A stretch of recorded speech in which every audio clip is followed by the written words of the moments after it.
Hi, welcome along to the 4 Minute Clinic Live. I am Dr. Marianne Trent, and this is your daily prescription for better mental health. So, sometimes in life, we will find ourselves in the position that people offer advice which hasn't been invited. It is unsolicited advice. And when that happens, it can feel a little bit tricky to know how to respond.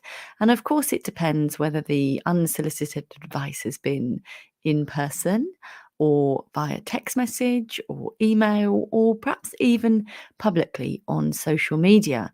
And so it's difficult to know the best way to respond. Sometimes it can evoke complicated feelings in ourselves, especially when we're not quite sure what the motivation of the person offering that advice might be.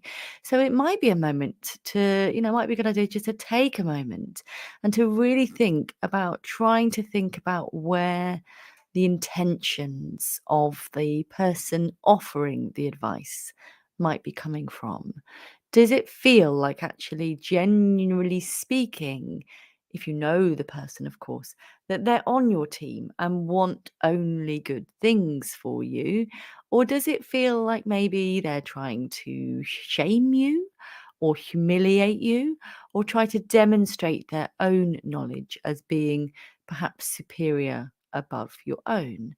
So once you've got an idea for what the purpose is, the intention is, then it can give us an idea for how we might respond. Now, of course, trying to respond politely and compassionately is, gold standard ideal. And please let me know if you're watching on live that you can hear me okay. And if you're watching on replay, I'd love your thoughts and comments as well. So, when we have an idea about what position someone is commenting from. So, sometimes when I comment on social media stuff, I might say, well, speaking as a mother, or speaking as a clinical psychologist, or speaking as somebody whose dad has died. So knowing the context and what they're speaking from can be useful. And then, of course, you get to choose what you change, what you don't change, what you take on board. It's very tricky when you're parenting because people will often want to offer you advice, most of it unsolicited, about things that they found helpful or things that they think you might be doing wrong.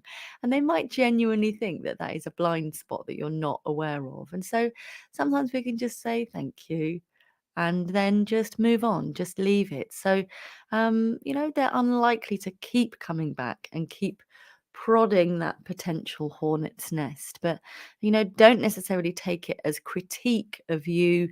It might be something about that person that they need to feel like they're being helpful, or that, something about their own insecurities that they feel like they need to demonstrate their own learning and their own needs. If you find this sort of content helpful, please do consider my open clinic, which you can find information about in the link in the description for this post. I'd love to know your thoughts, and I'll look forward to catching up with you for our next 4 Minute Clinic Live, which will be happening tomorrow morning. Have a lovely day. Take care. Speak to you soon. Bye.